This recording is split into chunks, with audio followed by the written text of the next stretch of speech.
Bismillah wassalatu wassalamu ala rasulillah wa ala alihi wa ashabihi wa man walah wa ba'du. Kita lanjutkan pembahasan kita. Kita masih di pembahasan tentang an-nawasib, atau lebih tepatnya nawasibul mudhari'. Fi'il mudhari' itu bisa mansub disebabkan salah satu dari 10 faktor ini. 10 faktor ini ada 4 faktor yang dia memansubkan secara langsung. An, lan, idzan, dan kai. Sudah kita lihat contoh-contohnya pada pertemuan sebelum ini. An, lan, idzan, dan kai.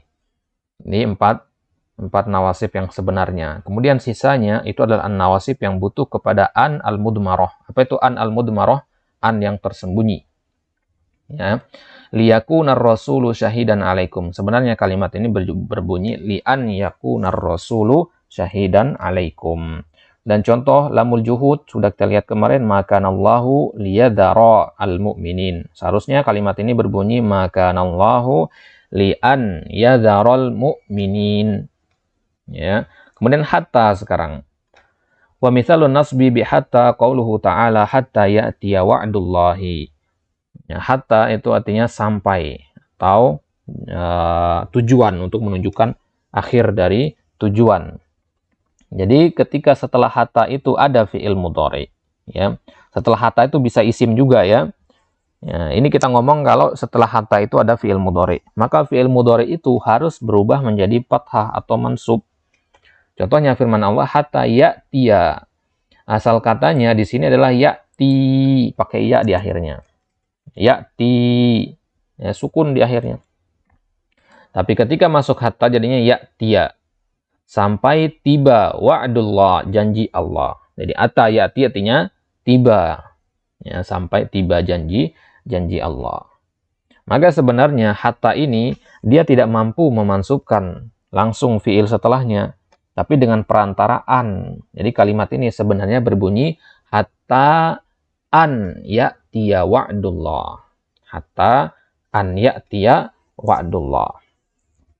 Wa mithalun nasbi bil jawab bil fa. Contoh selanjutnya jawab dengan fa. Ya, jawab dengan fa maksudnya al-jawab bil fa itu apa maksudnya?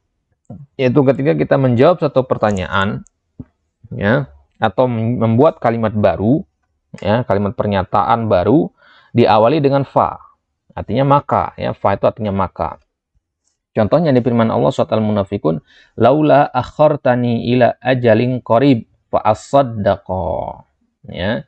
Jadi dia berkata, ini Allah menciptakan bagaimana orang-orang orang-orang kafir, orang munafikin, mereka nanti dari kiamat di dalam alam kubur mereka akan mengatakan laula akhartani ila ajalin qarib. Seandainya engkau akhirkan aku kepada waktu yang dekat. Ya, maksudnya mau dihidupkan lagi, fa asaddaqa. Kalau kamu biarkan, ya Allah, kalau engkau biarkan aku hidup sebentar lagi saja, ya, dalam waktu yang singkat saja, niscaya saya akan bersedekah. Ini penyesalan mereka. Fa as-saddaqa. Mana fa di situ? Ya, ini dia fa al-jawab. Nah, jadi kalau engkau begini, maka saya begitu. Nah, fa-nya itu namanya fa al-jawab atau al-jawab bil fa. Ya, kalau kamu datang, maka saya akan menyambutmu. Ya, kalau kamu minum, maka saya akan minum juga. Misalkan fa seperti itu namanya fa al-jawab atau al-jawabu bil fa. Maka as-saddaqa itu asal katanya adalah as-saddaqu. Ya, dia fi'il mudhari. Kemasukan al-jawab bil fa jadinya fathah, saddaqa. Jelas ya? Jadi fa ini kalau diterjemahkan ke bahasa Indonesia artinya maka, jika begini maka begitu. Berarti dari mana fa di situ. Wa mithalul jawab bil wawi. Bisa juga kita menjawab pernyataan, ya, atau membuat pernyataan baru dengan huruf waw, bukan dengan fa. Contohnya walamma ya'lamillahu alladhina jahadu minkum wa ya'lama. Walamma ya'lamillahu alladhina jahadu minkum. Dan Allah tidak mengetahui orang-orang yang jahadu minkum, seandainya Allah nggak tahu gitu. Wa ya'lama, tapi sebenarnya Allah itu tahu. Wa ya'lama, ya, maka Allah itu mengetahui. Maka wa di sini artinya maka atau dan artinya di sini, ya. Kenapa ya'lama di sini? Karena wa ini merupakan wa al-jawab namanya, atau al-jawab bil wawi. Ya, makanya ya'lamu menjadi ya'lama di sini. Jadi lafaz fathah dia. Gitu ya. Nah, waw seperti ini biasanya sulit kita deteksi. Ya. Waw yang seperti ini sulit kita bedakan dengan waw yang lain karena waw itu banyak macamnya. Ya. Susah kita mendeteksinya. Kalau sudah terbiasa insya Allah bisa. Wa mithalul jawab bi au. Contoh jawab dengan kata au. Ya. Au ini juga sama bisa kita gunakan untuk mengawali suatu pernyataan baru.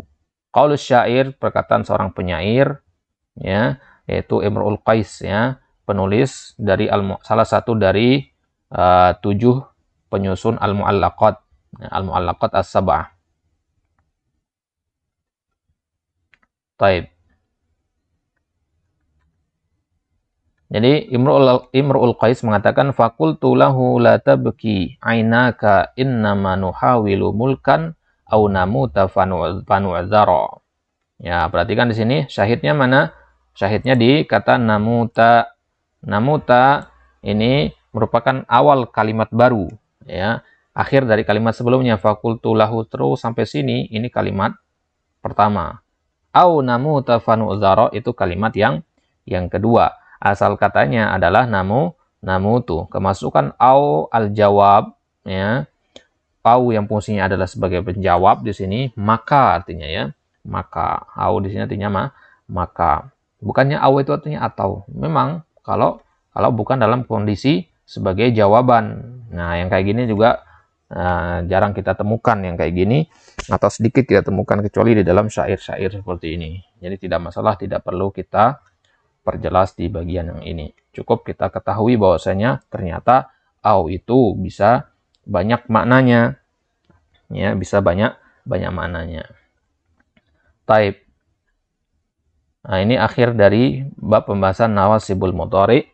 Taib, sebelum kita lanjut ke bab selanjutnya, Ana ingin tuliskan bagaimana kalau kita mengi'rab 4 i'rab hakiki dan 6 i'rab yang tidak hakiki tadi. 4 i'rab hakiki itu yang langsung memansubkan tanpa butuh kepada perantara. Kita ambil contoh misalkan kai, ya. Ya, kai la yakuna dulatan. I'rab kata yakuna, ya, kalau antum disuruh i'rab kata yakuna, kenapa dia mansub? Maka kita katakan yakuna fi'lun mudhari'un mansubun bil mansubun bikai wa alamatu nasbihi al-fathah az-zahirah. Al-fathah saja, ya. Wa alamatu nasbihi al-fathah. Ini perhatikan i'rabnya, ya. Sekarang kalau kita i'rab liyakuna, ya. Kalau ini namanya i'rab hakiki, ya. Ini i'rab hakiki. Dia langsung memansubkan. Kai itu langsung memansubkan. Mansubun bi kai. Kai ini yang memansubkan gitu. Langsung dia. Karena kai salah satu dari yang 4 tadi, ya.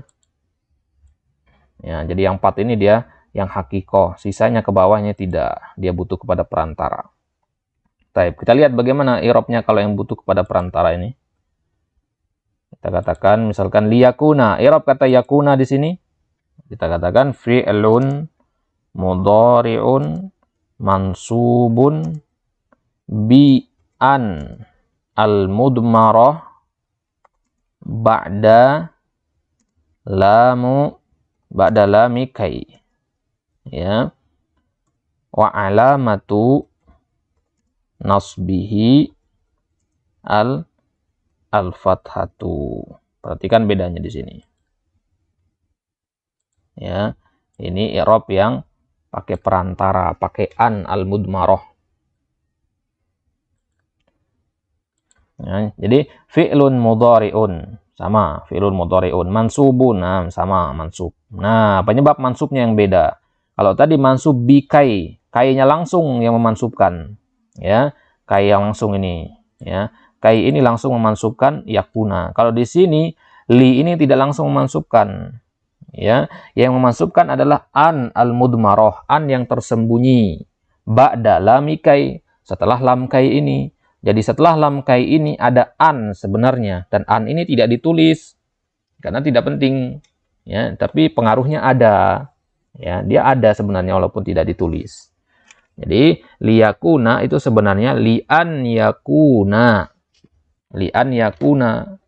ya, an al mudmarah, mudmarah artinya tersembunyi. Wa alamatu nasbihi al fathah, alamat nasabnya adalah fathah. Ini perbedaan cara mengi'rab nawasib, yang beneran nawasib sama yang nawasib tapi dia butuh kepada perantara. Wallahu taala alam bisawab. Insyaallah kita lanjutkan di pembahasan jawazim dari al-mudhari. Apa saja yang bisa menjazamkan fi'il mudhari. Kemudian nanti kita lihat nanti jawazim itu dibagi menjadi dua, yang menjazamkan satu, ada juga menjazamkan dua. Insyaallah kita lihat di pertemuan selanjutnya biidznillah taala. Allahu taala alam. Subhanakallahumma bihamdik asyhadu an la ilaha illa anta astaghfiruka wa atubu ilaik. Wassalamualaikum warahmatullahi wabarakatuh.